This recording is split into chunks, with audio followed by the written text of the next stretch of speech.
네, 랭킹쇼 종목 탑10으로 이어가 보도록 하겠습니다. 오늘 오후장에도 여전히 낙폭을 축소하지 못하고 코스피는 2,550선을 이탈하고 수급적으로도 시장 전체적으로도 하락 종목수 우위에 좀 침체된 가라앉은 분위기의 오후장입니다. 좀 더 힘을 내서 그래도 특징적인 흐름을 보이는 종목들 중심으로 오늘의 종목 선별해서 대응 전략 세워보도록 하겠습니다.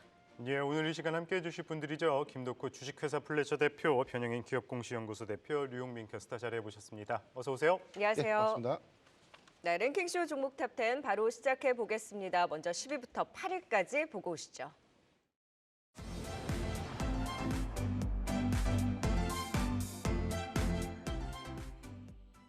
랭킹쇼 종목 탑10 시작하겠습니다. 먼저 10위 열어보겠습니다. 10위는 국내 1위 골판지 상자 제조 전문 기업 태림포장입니다. 업계 최초로 골판지만을 사용한 고성능 친환경 보냉 상자를 개발했다는 소식이 전해졌는데요. 해당 제품은 스티로폼을 대체할 수 있는 상자로 친환경성이 높아 스티로폼 상자보다 제조 원가와 운송비 등의 소비자 구매 비용도 저렴해 스티로폼 포장 시장을 적극적으로 공략할 수 있을 것이라는 기대감이 커지고 있습니다. 10위는 태림포장입니다. 이어서 9위 보겠습니다. 9위는 비주얼 콘텐츠 전문 솔루션 업체 포바이포입니다. 콘텐츠 AI 솔루션 등 메타버스 관련 초고화질 영상 콘텐츠를 제작하고 있는데요.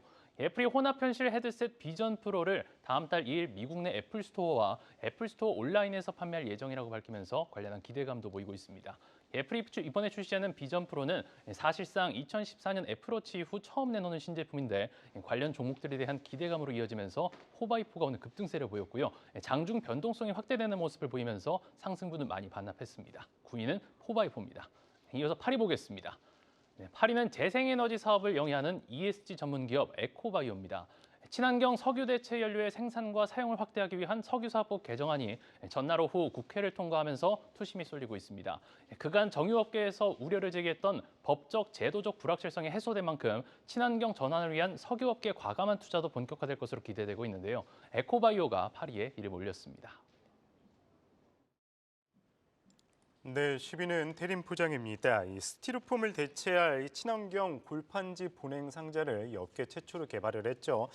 미국 아마존 같은 경우는 이미 100% 이제 친환경 포장재를 쓰는 만큼 국내 유통회사들도 이제 이렇게 바뀌지 않느냐 하면서 좀 수혜를 받는 것 같은데 태림포장 좀 어떻게 대응하면 좋을까요, 김덕호 대표님? 태림포장뿐만 아니라 이제 계속 이제 골판지 관련 이슈들은 좀 많이 나왔던 것 같습니다. 특히 이제 팬데믹 이후에 본격적으로 좀 이슈들이 많이 있었는데 사실 언택트에서 다시 컨택트 시장으로 이제 바뀌다 보니까 포장주들 같은 경우에는 지난 3년 동안 돌이켜 보면은 확실히 질병이 있을 때가 고점이었다. 이런 얘기들을 좀 많이 하실 것 같고요. 이거는 비단 태림 포장뿐만 아니라 무림 페이퍼라든가 이런 많은 종목들이 다 여기에 해당이 됩니다.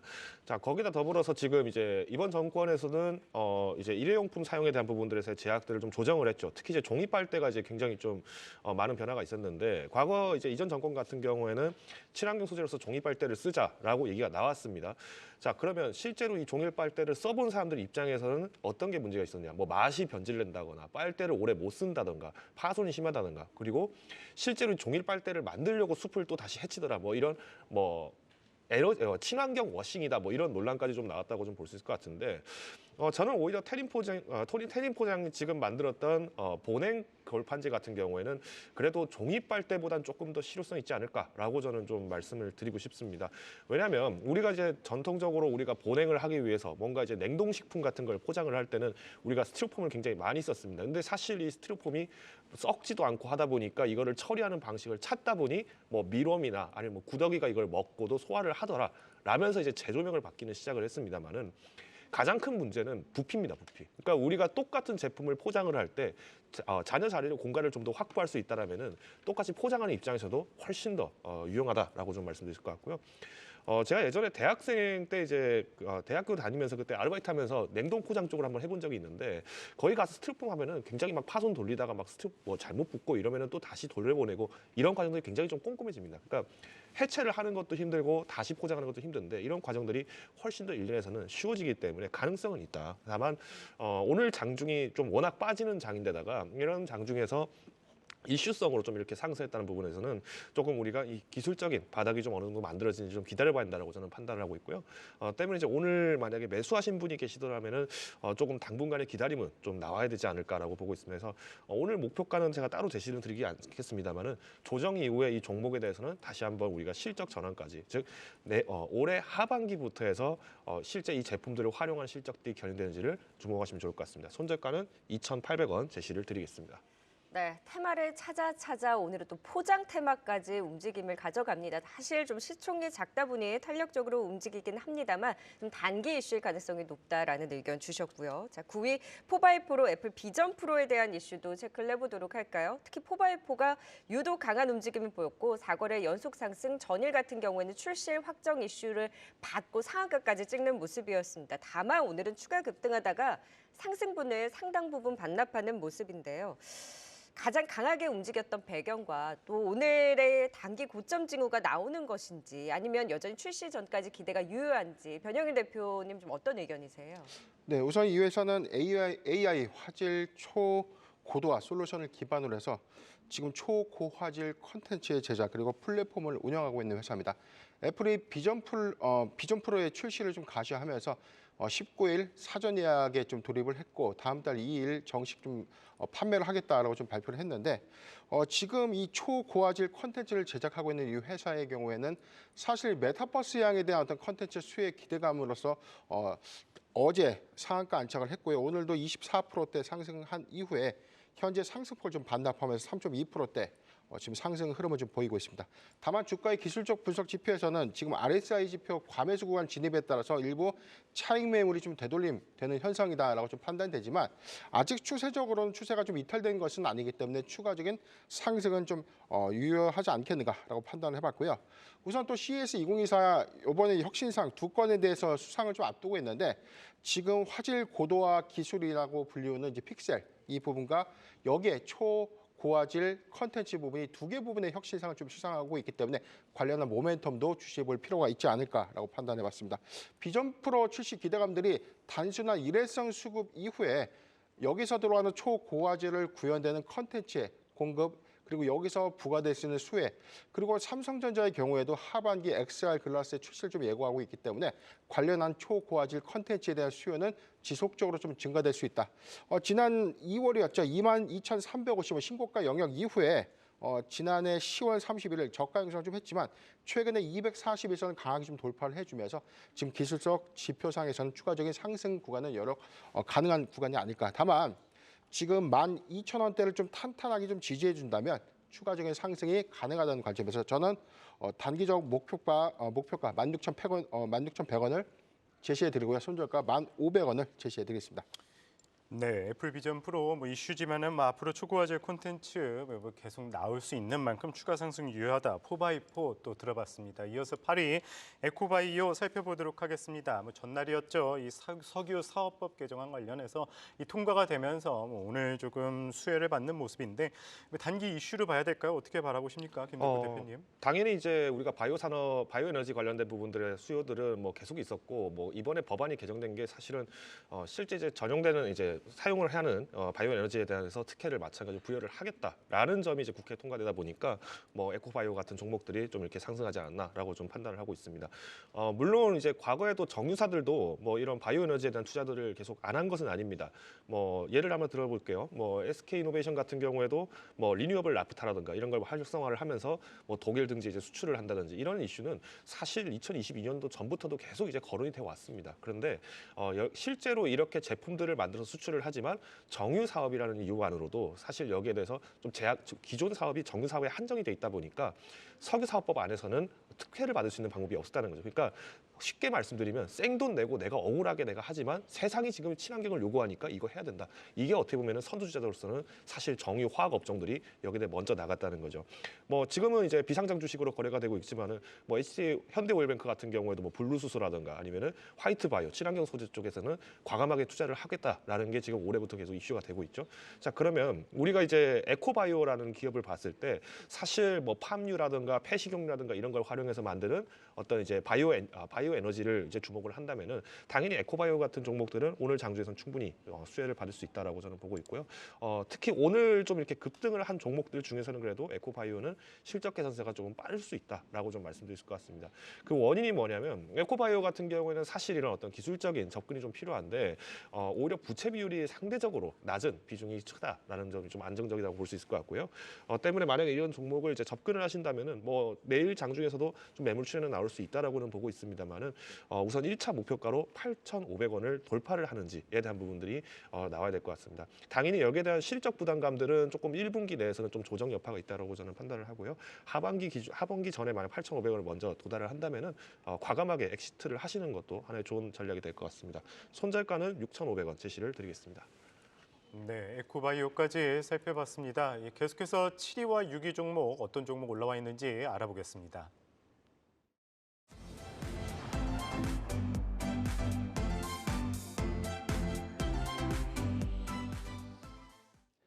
칠위 열어보겠습니다. 7위는 파마리서치입니다. 동남아시아와 중국으로 빠르게 수출이 확대되고 있는 가운데 호주와 칠레 등 새로운 국가들도 추가하면서 글로벌 사업을 확대하고 있습니다. 리쥬란 브랜드와 수출 중심의 성장세가 기대되는 가운데 지난해 실적 고성장세를 이어가면서 연간으로도 역대 최대 실적이 기대되고 있는데요. 7위는 파마리서치가 랭크했습니다. 이어서 6위 보겠습니다. 6위는 사메스입니다. 반도체 웨이퍼 캐리어 박스와 환경 시험 장치 사업을 주요 사업으로 영위하고 있는데요. 올해 반도체 산업 패권을 좌우할 핵심 기술과 서비스로 칩넷과 CXL, 고객 맞춤형 칩 등이 꼽히는 가운데 해당 시장 규모는 200조 원에 달한다고 합니다. 인공지능 기술 확산의 반도체 데이터 처리 성능 기술을 키우는 기술 CXL과 고성능 AI 반도체를 보다 적은 비용으로 만들 수 있는 칩넷에 대한 중요성이 커지는 가운데 동사는 세계 최초 칩넷 캐리어를 개발한 이력이 있어 투심이 쏠리고 있습니다. 네, 7위 파마리서치도 진단 이어가 볼까요? 리쥬라닐러 미용 시술 안에서 국내에서도 인기가 좋지만 글로벌에서도 또 성과가 나오면서 4분기 실적 호조가 기대된다라는 긍정적인 분석이 나오고 있습니다. 그리고 플러스 CTC 바이오의 이 경영권 분쟁 이슈도 있거든요. 어제 오늘 파마리서치 좀 장대 양봉을 세우고 있는데 최근에 반등의 흐름을 변영인 대표는 좀 어떻게 해석하셨을까요? 네, 말씀해 주신 것처럼 두 가지 측면인데 첫 번째는 실적 기대감, 두 번째는 경영권 분쟁에 관련된 이슈, 이 두 가지 요소 때문에 수급이 좀 몰리고 있는 모습이다라고 판단해 봤습니다. 최근 이 거래일 상승세가 굉장히 큰데 어제는 8.5%대까지 최고가 급등을 좀 했었고 오늘의 경우에도 8.8%대 상승했다가 현재 0.6%대 지금 주가 흐름을 좀 유지하고 있는데요. 다만 2023년도 4분기 사상 최대 실적 기조에 대한 어떤 기대감들도 수반되고 있는 모습입니다. 올해 연간 매출액, 지난해 2023년 3년도의 연간 매출액 기준에서는 2,629억 원의 매출, 그리고 영업이익을 990억을 기록할 것이다라는 전망들이 좀 나오고 있기 때문에 매출액 대비 높은 영업이익률에 주목되고 있는 상황입니다. 지금 피부, 미용, 의료기기, 리쥬란의 성장이 좀 지속되고 있는데 지금 이 본업에 대한 의료기기 매출 포지션이 좀 더 크게 확대되고 있는 부분과 올해부터 좀 가셔될 수 있는 호주, 중남미 시장의 어떤 개화기, 그리고 동남아시아 시장, 그리고 일본과 중국의 화장품 유통 부분의 확대, 이 부분은 추가적인 어떤 성장 모멘텀으로 지속될 수 있다는 점도 고려하면 좋을 것 같습니다. 지금 전체 매출 포지션의 수출 비중이 40%대로 좀 추정이 되고 있는데 2024년도, 3년도부터는 전체 수출 비중이 50%를 좀 초과될 수 있다. 이 부분은 긍정적인 관점에서 글로벌 시장의 공략을 더욱더 가속화시킬 수 있다는 관점에서는 실적의 기대치를 좀 더 높이는 흐름입니다. 다양한 제품 라인업을 좀 기반으로 하고 있는데 의료기기의 안정적인 매출 베이스를 통해서 화장품 그리고 기타 의료 제반 소모품들의 어떤 매출 비중이 좀 더 커진다면 파마리서치의 추가적인 상승 여력은 좀 극대화되지 않겠는가라고 판단해 봤습니다. 최근에 CTC 바이오의 경영권 분쟁 이슈가 좀 부각이 되면서 지배권 상실에 대한 우려감도 좀 있었지만 장내 매수를 통해서 공격적인 지배권에 대한 사수 움직임, 이 부분들도 긍정적인 주가 흐름으로 좀 작용하고 있기 때문에 전고점 영역 8월 11일이었습니다. 지난해 8월 11일 15만 8,200원대 구간까지 돌입할 수 있는 수급 추이를 조금 더 지켜봐야 되겠다라고 판단을 해봤고요. 목표가 14만 6천 원 그리고 손절가는 10만 9천 원을 제시해 드리겠습니다. 네, 파마 리서치 긍정적인 의견 들어봤습니다. 이어서 6위 3S 또 살펴보도록 하겠습니다. 올해 첫 거래 상한가 기록하고 나서도 계속 상승하더니 오늘도 강한 상승을 보였습니다. 현재는 조금 상승폭을 줄이면서 윗꼬리를 달긴 했는데 아무래도 이 세계 최초 칩넷 캐리어 개발 이력이 조금 부각되면서 좀 수혜를 받는 모습입니다. 3S 너무 많이 오르긴 했습니다. 어떻게 봐야 될까요, 김 대표님? 저는 오늘 장주면 과감하게 매도를 좀 할 것 같습니다. 물론 이제 칩넷 캐리어를 이제 최초 개발을 했다라는 사실은 굉장히 긍정적이라고 좀 말씀드릴 것 같고요. 더불어서 이제 삼성전자를 이제 사실상 고객사로 또 두고 있다 보니까 기존에는 이제 웨이퍼 캐리어에 대해서는 후발주자로 좀 여기다 보니까 좀 아쉬운 주가의 움직임 나왔다 하더라도 저는 앞으로의 어떤 기대성 자체는 좀 유효하다. 다만 최근에 이제 이렇게 최근 며칠 동안에 이렇게 7일 넘게 이렇게 연속해서 상승하는 데 있어서는 사실 실적 부담만 키우고 있다라고 좀 볼 수 있을 것 같고요. 특히나 삼성전자도 마찬가지로 이제 칩넷 관련돼서 이제 개발을 하는 단계에서는 충분히 지금 그냥 가능성은 있습니다. 다만 이번에도 마찬가지로 이제 2나노급부터 벌써 GAA 그러니까 게이트 올라운드 방식을 사용한다는 점을 봤을 때는 칩넷이 당장에 이제 실적 연관이 되기까지는 현재 주가는 좀 다소 부담스럽다 정도 얘기 드릴 수 있을 것 같고요. 사실 이제 칩넷 관련돼서도 개발 이력은 이미 거론이 됐습니다만은 칩넷에 대한 과연 인텔이나 TSMC 이런 기업들은 어떻게 보고 있느냐를 좀 소개드린다면은 21년도에 이제 인텔이 파운드리를 이제 시작하면서 본격적으로 22년도 3월부터는 TSMC라든가 삼성전자라든가 이런 많은 기업들이 그러니까 유니버설 칩넷, 인터커넥트 익스프레스 여기 이사에 마찬가지로 지지를 했습니다. 그러니까 컨소시엄을 지지를 하면서 우리는 앞으로 평준화된 그리고 여기에 대해서 칩넷으로 가야 된다라고 이렇게 주장을 했기 때문에 지금은 아직까지는 이 발효가 난 지가 지금 이제 2년 차가 들어갑니다. 그러면 여기에 대한 양산 단계가 적용하기까지는 시간이 꽤 오래 걸릴 거라고 저는 판단하고 있고요. 때문에 오늘 만약에 종목을 좀 급하게 잡으신 분이라 하더라도 저는 4,000원대 가격에서는 조금 이탈을 하시고 오히려 조정 이후에 다시 종목을 바라보시는 게 좋을 것 같습니다. 사실상 웨이퍼 쪽에만 아직까지 조금 집중이 되어 있다 보니까 우리가 이 실적 견해에 대해서는 단기간의 부담만 조정하시자 말씀드리겠습니다.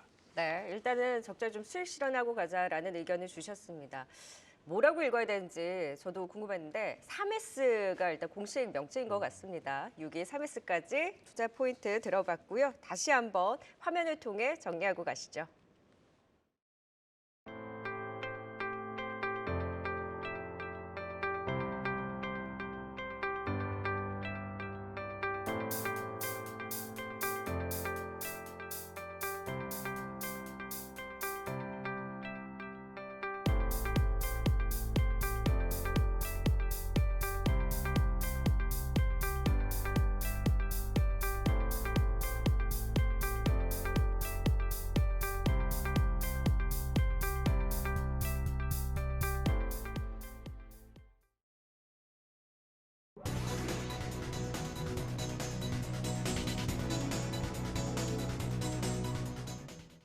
네, 오늘 내일 한국은행 금통위와 12월 CPI 발표를 앞두고 시장이 좀 바짝 엎드려 있는 가운데 시각 특징주 살펴보겠습니다.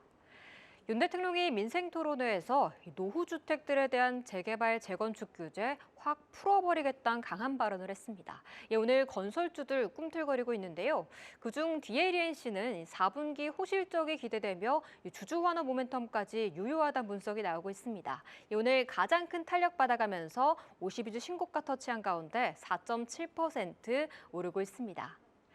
이렇게 시장 주춤할 때에도 실적 시즌 호실적 기대주들은 힘을 내고 있습니다.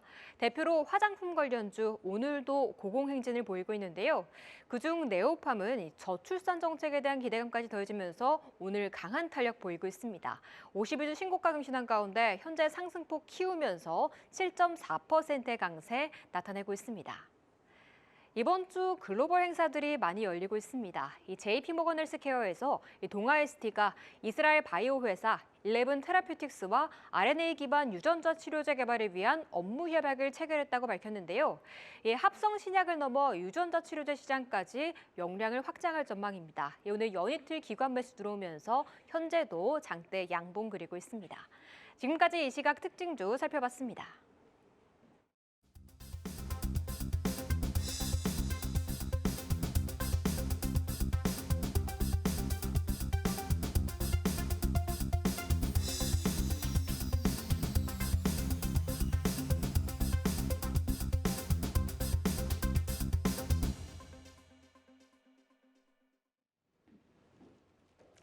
네, 랭킹쇼 종목 탑10 함께하고 있습니다. 오늘 순위권에 있는 종목들 분위기만 봐도 방향성 없이 이슈가 있는 개별주 종목 테마 장세 펼쳐지고 있는 것이 여실히 느껴집니다. 이제 상위 순위권 종목들 살펴볼까요? 5위부터 3위까지 보고 오시죠. 네, 이어서 5위 보겠습니다. 5위는 흥구석유입니다. 이스라엘 공습으로 레바논 무장정파 헤즈볼라의 고위급 지휘관이 숨진 것으로 알려지면서 양측이 전면전으로 치달을 수 있다는 위기감이 다시 또 고조되고 있습니다. 공급 부족 우려 속에서 사우디아라비아의 원유 수출 가격 인하 여파로 전날 유가가 급락세를 보였지만 하루 만에 중동 위기가 재고조되며 2%가량 급반등을 보였는데요. 관련주 가운데서는 흥구석유가 가장 두드러진 모습을 보였습니다. 5위에 랭크했습니다. 이어서 4위 보겠습니다. 네, 4위는 이월드입니다. 상장을 추진 중인 금융 플랫폼 토스의 기업 가치가 15조 원에서 20조 원가량으로 평가받고 있다는 소식이 전해지면서 관련주로 분류된 이월드를 비롯해 종목들이 오늘 강세를 보였는데요. 비바리 퍼블리카의 지분을 보유하고 있지는 않지만 동사의 계열사 이랜드가 핵심 계열사 토스뱅크의 지분 7.5%를 보유하고 있는 사실이 부각되고 있습니다. 장중 상한가를 기록한 이월드 4위를 차지했습니다. 이어서 3위 보겠습니다. 3위는 롯데정보통신입니다. CES 2024에서 자회사 칼리버스와 함께 동명의 메타버스 플랫폼 칼리버스를 선보였다고 하는데요. 올해 내 정식 오픈이 예정된 칼리버스는 2년간의 기간 동안 개발된 것으로 알려져 증권가에서는 해당 메타버스 플랫폼을 통해서 IT 서비스 부문의 매출 다변화를 만들어낼 것으로 기대된다고 분석하고 있습니다. 현지 방문 매체들의 보도에 따르면 가수 G드래곤도 이날 롯데정보통신의 부스에 들려서 칼리버스에 큰 관심을 보인 것으로 전해졌는데요. 롯데정보통신이 3위에 올랐습니다. 네, 5위는 흥구석유입니다. 이 중동의 이 지정학적 리스크 때문에 좀 영향을 받으면서 이 좀 들썩이는 모습을 보이고 있는데요. 이 흥구석유 좀 어떻게 대응하면 좋을까요, 변영인 대표님? 네, 우선 최근에 이 실적에 좀 주목해 볼 필요가 있는데 지금 지난해 상반기 고유가 기조에도 불구하고 정제 마진의 개선 기대감들이 반영될 것이다라는 전망들이 있었지만 실질적으로 최근 거래일의 실적은 굉장히 좀 부진한 흐름을 좀 보여줬습니다. 매출액의 경우에는 전년 동기 대비 326억 대비 소폭 하락했는데 영업 적자 5천만 원을 좀 기록하면서 적자를 좀 지속하고 있는 흐름이기 때문에 사실 최근에 부각된 이 중동발 리스크가 재부각됨에 따른 이 고유가 기조에 대한 변화, 이 부분에 대한 단기 수급은 지나친 어떤 트레이딩의 어떤 이슈로 부각된 것이 아닌가라고 좀 판단을 해봤습니다. 지금 이 회사는 이 GS 칼텍스로부터 이 석유 제품을 공급해서 대구와 경북 지역에 공급하고 있는 도소매 사업장입니다. 그렇기 때문에 전체 원유를 수입해서 정제 마진에 대한 폭을 고유가 기조 하에서 좀 유지하는 기타의 어떤 정유사들과의 관점은 좀 더 다를 수 있기 때문에 현재 주가의 상승분은 다소 인위적인 흐름이 아닌가라고 전망해 보겠습니다. 지금 최근에 주가 추이들 보면 어제 그리고 오늘의 경우에도 좀 강한 흐름들 좀 보여지고 오늘 특히나 17.9%대까지 좀 상승한 이후에 현재 4.7% 상승폭을 좀 반납한 흐름들 보여주고 있지만 지금 신규적 관점에 대한 어떤 이 접근은 사실 좀 리스크한 구간이 아닌가라고 좀 판단을 해봤고요. 최근에 유가 동향을 좀 본다고 하더라도 중동발 리스크에 대한 재부각 이슈에도 불구하고 지금 배럴당 70달러 초반선을 좀 유지하고 있다는 것은 4분기 계절적 성수기 요인에 따라서 우려감이 컸던 80달러 초과분 이 부분에는 아직 도달되지 못했다는 점은 사실 유가의 상승 부분에 대한 리스크는 조금 제한적인 영향이 있지 않을까라고 좀 판단해봤기 때문에 지금은 보유자의 영역으로 좀 판단이 되고 있고요. 저는 11,100원을 위협한다면 지금 관점에서는 분할 매도 관점으로 접근해야 되는 구간이 아닌가라고 의견을 제시해 드리겠습니다. 네, 테마는 좀 테마답게 단기 급등 시 좀 분할 매도에 대한 의견 흥구석유 짚어봤고요. 정말 테마가 날립니다. 오늘 또 4위는 이월드, 토스 관련주들이 올라섰는데요. 증권가에서 이제 토스의 기업 가치 15조에서 20조 원으로 평가했다라는 소식과 함께 이월드가 지금 상한가를 찍고 한국전자인증은 상승폭을 좀 축소하는 모습. 토스 관련주도 그 이슈에 따라서 움직이긴 합니다만 종목들의 흐름은 다 제각각입니다. 테마가 정말 이슈가 있다 하면 계속해서 돌려 세우면서 올라오네요. 뭐 지난주에도 이제 뭐 토스 관련으로 이제 좀 MBT를 소개를 드렸던 것 같은데 오늘도 이제 MBT는 그래도 소소하게 좀 움직이고 있는 반면에 이월드 같은 게 좀 급등을 했죠. 그러니까 그러니까 토스를 향해서 이제 매출을 잡고 있는 기업이다 보니까 MBT는 상대적으로 좀 오늘 좀 약하게 올라왔다라고 좀 얘기드릴 수 있을 것 같고요. 반면에 이월드 같은 경우는 지분 가치가 이제 조명이 되다 보니까 여기에 대해서 오늘 좀 이렇게 상한가까지 이렇게 좀 상승하지 않았나 이렇게 말씀드릴 수 있을 것 같습니다. 다만 뭐 우리가 이제 이월드뿐만 아니라 뭐 많은 종목들이 지금 실제로 거론이 되고 있고 뭐 한국전자인증이나 뭐 이런 종목들이 거론은 되고 있는데 뭐 지분 가치가 워낙 이제 재부각이 될수록 이제 결국 기업 가치가 커진다. 그러면 당연히 주가는 단기간에서는 이렇게 상승을 할 수 있겠죠. 물론 토스뱅크 자체도 가지고 있는 그러니까 지금 현재 가지고 있는 풀이 굉장히 어마어마합니다. 고객 풀이 굉장히 많다 보니까 향후 이제 전통적인 금융 우리가 과거에 카카오뱅크의 출시 전후의 개념으로 상당 부분 금융업종도 많이 변화가 일어났다는 점을 좀 보신다면은 당연히 이런 움직임들은 좀 자연스러운 현상이라고 좀 말씀드릴 것 같습니다. 다만 우리가 이제 투자를 한다라면은 이제 중요한 건 매매의 시점을 좀 보셔야 될 것 같은데 만약 이제 이월드가 지금 이렇게 상승하는 부분에서 내가 편승을 해서 내가 그러면 뭐 내일 또 한 번 더 상한가를 갈 가능성이 높기 때문에 이렇게 접근해야겠다라는 방식을 조금 지향하신다고 저는 보고 있고요. 반면에 이제 지분 가치가 지금 계속 이제 유지가 된다라는 가정에서 봤을 때는 상장 이후에 다시 이제 종목을 목표로 잡는다면 2,700원까지는 한번 올려볼 수 있지 않겠냐. 뭐 이렇게는 말씀을 드릴 것 같습니다. 대신 이제 그만큼 오늘 장중에서 이렇게 급등이 나오다 보니까 당연히 이제 뭐 매수 주체는 좀 교체가 일어날 수 있다라고 저는 보고 있고요. 그래도 긍정적인 상황이라면은 지금 현재 증권사들이 이제 이미 레퍼런스를 다 제출을 했습니다. 지금 레퍼런스 제출한 판단 근거가 약 16조에서 20조라고 한다면은 보통 이제 공모가를 제시할 때는 약 30% 하단을 잡고 이제 먼저 들어가기 때문에 한 16조 정도로 이렇게 예상해 보신다면은 현재 주치보다는 좀 조정될 가능성도 있다라는 거 참고하시면 될 것 같고요. 특히 이제 이월드가 지금 직접적으로 지분을 갖고 있는 게 아니라 이랜드가 지금 가지고 있죠. 그러다 보니까 한 단계 거쳐 있다는 점을 좀 명심하셔야 됩니다. 근데 최근에 이랜드가 좀 이렇게 안 좋은 풍문이 하나 돌았었죠. 실제로 송년회 때 직원들 다 불러가지고 이거 밤새 춤연습 시켰다 이 내용이 실제로 나왔는데 여기에 대한 오히려 이제 노동권익이라는 게 사법 처리가 되면은 사실상 뭐 지분 때문에 뭐 수익은 낮겠지만 기업 가치는 조금 일부 훼손될 수도 있다. 그래서 오히려 투자의 입장에서 봤을 때 장기적인 면에서는 지분 가치는 부각이 될 수 있겠지만 우리가 조정을 유의하자 정도로 말씀드리겠고요. 손절가는 2,000원 제시를 드리겠습니다. 네, 토스 관련주 또 이월드에 대해서 살펴봤습니다. 이어서 3위 롯데정보통신 또 진단해 보도록 하겠습니다. 지난 12월부터 조금씩 오르다가 오늘 개별 이슈에 급등을 했었죠. 이 CES에서 이 메타버스 플랫폼 이 칼리버스 출시 계획에 급등한 모습입니다. 뭐 현재는 좀 상승폭이 줄어들긴 했는데 조금 더 관심을 가져볼 필요가 있을까요? 아니면 어떻게 대응해야 될까요, 변영인 대표님? 네, 오늘 39,800원 신고가 터치 이후에 지금 상승폭 일부 반납한 흐름들 좀 보여주고 있는데 지난해 6월 인수했던 메타버스 플랫폼 이 칼리버스의 이 지분 100% 소유에 따라서 100% 완전 자회사로 편입했습니다. 하반기 이 서비스 출시를 좀 예고하고 있기 때문에 근본 CES 2024에서 공개됐던 이런 전략들, 기술들은 상당히 좀 굉장히 단기적 모멘텀 관점에서 수급을 좀 이끌었다라고 판단해보고 싶고 다만 CES 2024가 끝나고 난 이후에 일부 차익 매물 출현 속에서 이 지수 되돌림 흐름들 좀 있다고 하더라도 서비스 출시 기대감들에 대한 모멘텀은 유효할 것이다. 이 부분도 참고하면 좋을 것 같습니다. 애플의 그 비전 프로 입점 계획까지 좀 발표를 했는데 최근에 이 비전 프로 출시 기대감들이 단순하게 XR 기기에 대한 어떤 기술 고도화 이 부분만 우리가 주목해 볼 것이 아니라 메타버스 서비스가 앞으로 확장성 관점에서 XR 기기와 연동돼서 오히려 이런 시장 공략 카드를 좀 더 빠르게 개척할 수 있다라는 어떤 긍정적인 계기가 메타버스 관련주 또는 XR 관련주, 미세 마이크로 디스플레이 관련주들의 흐름을 굉장히 좀 우호적인 여건으로 작용하지 않았나라고 판단해봤습니다. 오늘 방송 제가 준비할 때까지만 하더라도 이 목표 주가를 48,800원을 좀 설정을 했었는데 지금 오늘 단기적인 수급 지표 그리고 RSI 지표 해도 지금 과매수 구간 진입에 따라서도 수급이 오히려 더 크게 증가됐다는 점은 오히려 목표가를 좀 더 크게 해서 42,000원을 좀 제시해드리고요. 손절가는 31,100원을 제시해드리겠습니다. 네, 롯데정보통신 3위까지 살펴봤습니다. 지금 또 이 시각 실시간 유튜브에서는 시청자분들 분위기 어떤지도 살짝 보고 갈까요? 네, 지금 오후장 로봇주들이 좀 탄력을 받습니까? 뭐 CES 모멘텀으로 롯데정보통신도 오름세를 가져가지만 지금 로봇주들도 들썩들썩대고 있습니다. 윈드포스님께서 레인보우 가자 하시면서 대장은 이렌시스다라는 말씀을 주셨고 지금 이렌시스 상한가 찍는 모습입니다. 윤슬님께서도 T로보틱스도 출발하네요라고 하셨는데요.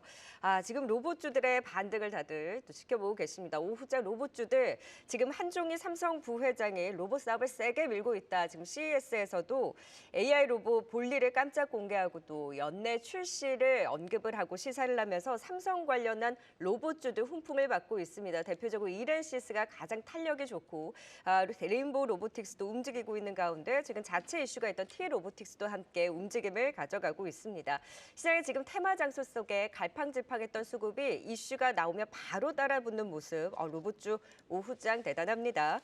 이어서 신우서혜님께서도 지금 대만 선거 결과 예측하기 힘들다라는 말씀을 주셨고 종로 나그네님도 대만 총통 선거 한국에 부정적인 것인지 지금 그 영향에 대해서 예의주시하고 계세요. 13일 지금 대만의 총통 선거를 앞두고 지금 민진당의 연임과 국민당의 이런 정권 교체 지금 뭐 지지율이 워낙 좀 차이가 미비하다 보니 어떻게 펼쳐질지 주목하고 있습니다. 민진당이 연임을 한다면 뭐 반도체주들 큰 영향은 없겠지만 계속해서 뭐 지금과 같은 흐름이니까 다만 시장 전체적으로는 미중 갈등을 지켜봐야 된다라는 의견이 있고 국민당으로 만약에 교체가 된다면 TSMC의 해외 투자가 발목이 잡힐 수도 있으니 아무래도 친중이다 보니 중국에 이제 협조하는 부분에 있어서 삼성전자의 반사익을 점치는 분석도 제기가 되고 있습니다. 오늘 삼성전자, SK하이닉스도 다소 좀 빠지고 있는 가운데 또 대만 총통 선거에 대한 그 영향에 대해서 변영희 대표님 많이들 좀 궁금해하고 계신 것 같아요.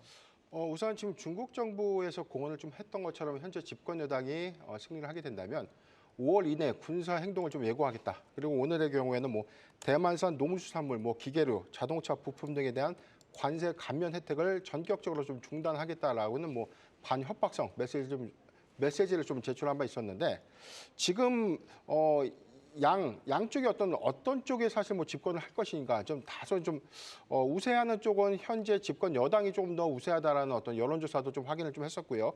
그렇기 때문에 이에 따른 어떤 영향들은 우리 증시에는 조금 다소 좀 제한적이지 않을까. 다만 친중 성향의 이 정부가 좀 수립이 된다면 여기서 변화될 수 있는 단기적인 어떤 섹터, 특히나 좀 반도체 섹터에는 미국과 중국 간의 어떤 이해관계의 불균형 속에서의 어떤 반사 수혜 내지는 피해주 이런 부분들에 대한 옥석 가리기는 좀 필요하지 않을까라고 좀 판단해봤고요. 지금 현재 집권 여당이 승리를 하게 될 경우에는 지금 반중 정서에 대한 어떤 부분들 이게 대만의 어떤 영향으로 좀 크게 좀 좌우된다면 한국이 일정 부분에서는 반사 수혜로 좀 작용될 수 있다. 저는 그렇게 보고 있기 때문에 일단 1월 13일 선거 결과에 따른 어떤 불확실성들을 한 번쯤 점검하는 것은 좋지 않을까라고 판단해봤습니다.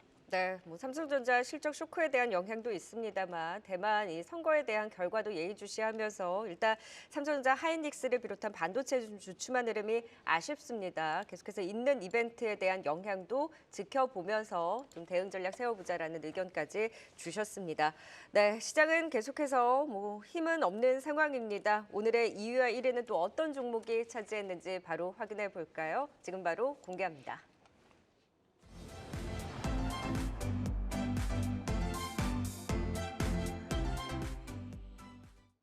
2위 열겠습니다. 2위는 CJ 대한통운입니다. 빈번하게 순위에 오르는 기업 중 하나죠. 4분기 실적 발표 시즌에 본격적으로 들어서면서 실적에 대한 기대감이 커지고 있습니다. 지난해 11월 중순위 후 중국 직구 물량, 특히 알리익스프레스의 물량이 급증하면서 1분기에 346만 박스였던 양이 4분기에 1,200만 박스 수준으로 늘었다고 하는데요. 올해도 지난해 대비 60에서 80%가량 성장할 것으로 전망되는 가운데 상품 포장부터 배송까지 모든 과정을 관리하는 풀필먼트 서비스 확대에 따른 수익성 개선까지도 기대되고 있습니다. CJ 대한통운이 2위에 올랐습니다. 마지막 1위 보겠습니다. 1위는 하나솔루션입니다. 자회사 하나큐셀이 마이크로소프트와 12기가와트 규모 태양광 패널 공급 계약 체결한 것으로 전해졌는데요. 미국에서 성사된 모듈 관련 파트너십 중 역대 최대 규모라고 합니다. 태양광 시장 수요 둔화 우려 속 안정적인 수익 추구가 가능하게 돼 긍정적이라는 평가가 나오고 있는데요. 지난해 태양광 업황 악화로 실적 부진을 면치 못했지만 올해는 미국 태양광 시장 성장에 힘입어 본격적인 성장이 기대되고 특히 미 IRA 세제 혜택이 늘어날 것으로 예상돼 영업이익 1조 클럽 가입에 청신호가 켜졌다는 분석도 나오고 있습니다. 1위는 하나솔루션입니다. 네, 2위는 CJ 대한통운입니다. 알리익스프레스 호조와 함께 주가 탄력받은 이후에 추세를 꾸준히 이어가면서 52주 신고가 행진입니다. 오늘 뭐 전자결제 관련해서 NHN, KCP도 급등이고 그 모멘텀을 꽤 반영하면서 올라온 것 같은데 CJ 대한통운 지금 자리에서의 주가 향방 어떻게 보고 계세요? 저는 지금 자리면은 차라리 매도를 할 것 같습니다. 수익 실현 좀 네, 해야 제가 되지 지난 12월 아마 10일인가요? 12일인가 이때도 비슷하게 제가 질문을 받았던 것 같은데 이 당시에도 제가 말씀드렸던 게 그러니까 대한통운이 이제 알리익스를 통해서 그러니까 굉장히 실적 개선의 가능성이 굉장히 높아진 것은 사실입니다. 그런데 지금 과거 이제 알리익스와 관련돼서 해고를 하기 전에 주가를 좀 기준으로 말씀드리면은 지금 사실상 이제 거의 80% 가까이 상승을 했습니다. 자, 그러면 이 실적들이 고스란하게 유지가 될 수 있는 방법은 알리익스가 정확하게 제품을 수출을 해줘야 되는데 지금 중국 같은 경우에는 이번에 FDI 그러니까 신규 외국인 투자 유치가 굉장히 지금 급감을 하고 있습니다. 그러니까 자금 유출이 굉장히 본격적으로 지금 나가고 있고요. 중국 정부도 여기에 대해서 대응을 조금 잘못한 게 뭐냐면은 연초부터 해서 가장 먼저 그러니까 새해 첫 인사부터 하기도 전에 가장 먼저 다큐를 만들었던 게 뭐냐면은 반부패 척결이라는 빌미로 굉장히 기업 총수라든가 이런 사람들을 겨냥한 방송을 많이 만들어서 찍어냈습니다. 자, 그러면 사실 투자자 입장이 외국인이나 해외에서 입장이면은 제조업을 육성하고 있는 제조업에 투자를 할 수밖에 없는 입장인데 그러면 중국에다가 굳이 투자를 하지 않게 되겠죠. 그러면 당연히 여기에 나오는 제품 단가나 이런 것들은 계속 올라갈 수밖에 없고요. 그러면 중국의 알리익스가 좋긴 하지만 중국의 제품들이 실제로 이렇게 넘겨봤는데 지연이 된다거나 아니면 파손품이 나온다든가 혹은 제품이 가품이 온다든가 이런 경우들이 많아질 수가 있습니다. 그래서 저는 알리익스 자체에 대한 이벤트는 굉장히 중요하고 기대가 된다라고는 말씀드리겠지만은 지금 여기에 대한 평가는 이미 지난 작년 11월부터 해서 선행 평가가 지금 이루어지고 있다라는 점을 좀 감안하시면 좋을 것 같고요. 때문에 목표가보다는 제가 손절가를 기술적인 대응으로 12만 원 제시를 드리도록 하겠습니다. 네, CJ 대한통운 또 살펴봤습니다. 이어서 오늘의 1위 한화솔루션 진단해 보도록 하겠습니다. 개별 이슈가 있었죠. 이 MSY 대규모 공급 계약 체결 소식에 오늘 좋은 흐름 보이고 있는데 한화솔루션 어떻게 대응하면 좋을까요, 변영인 대표님? 네, 2023년도 연간 실적에 대한 우려감들은 모두 선반영됐다라고 평가를 해보고 싶고 다만 2024년도 실적 기조는 태양광 업황의 회복 기대감, 특히나 이제 북미 시장에서 솔라 허브에 대한 가동이 본격화되면서 여기에 따른 어떤 점유율 회복 그리고 여기에 따른 어떤 수익성이 크게 개선될 수 있는 여지가 있다라고 판단해봤습니다. 특히나 그 IRA 세액공제 혜택 전체적인 어떤 가동액의 어떤 활성화로 인해서 올해 연간 한 1조 원대의 이 세액공제 혜택이 좀 예상이 되고 있기 때문에 연간 추정 영업이익을 1조로 좀 예상하는 이 시장의 컨센서스가 좀 더 상향된 흐름들 좀 보여주고 있고 지금 오늘 나왔던 이슈에서는 마이크로소프트와 8년간 12기가와트시에 대한 이 태양광 모듈에 대한 공급 계약, 장기 공급 계약 체결 소식을 좀 전해왔는데 이게 2022년도에 전체 미국의 태양광 모듈 발전기의 약 60%에 해당되는 굉장히 큰 규모의 실적을 수주했다. 이 부분은 약 8년간의 실적 산입을 좀 차지하더라도 굉장히 유의미한 성과로 좀 기록되지 않겠는가라고 판단해봤습니다. 지금 2024년도에 대한 이 실적 부분에 대해서는 지금 미국 내 이 공장 가동화가 좀 본격화되면서 여기에 관련된 세액공제 혜택이 좀 더 부과될 수 있다죠. 2023년도에 비교적 적은 세액공제 혜택이 2024년도 올해 상반기를 좀 기점으로 해서 반영 효과를 좀 크게 가져간다면 1분기보단 2분기의 실적 성장을 더욱더 주시해 볼 필요가 있다라고 판단해봤습니다. 다만 지금 시장의 리스크로 좀 판단되고 있는 미국의 대선 불확실성 이 부분이 트럼프 대통령의 집권으로 인해서 IRA 정책 기조가 좀 수립되거나 변경 또는 폐지가 될 경우에 관련된 업종에 대한 우려감이 태양광 업종의 전체적인 투자 심리를 위축하고 있는 흐름들도 있지만 그럼에도 불구하고 지금 주가의 어떤 추이 부분에선 지난 10월달 신저가 이후에 추세를 전환했다는 점 지금 실적 기조와 연동하더라도 현재 구간은 저평가 매력도가 좀 높다는 점을 좀 이유로 해서 저는 목표가 47,100원 그리고 손절가 33,900원을 제시해 드리겠습니다. 네, 현재 구간 저평가 매력 말씀해 주셨습니다. 5위 홍구석유부터 1위 한화솔루션까지 투자 포인트 다시 한번 보고 오겠습니다.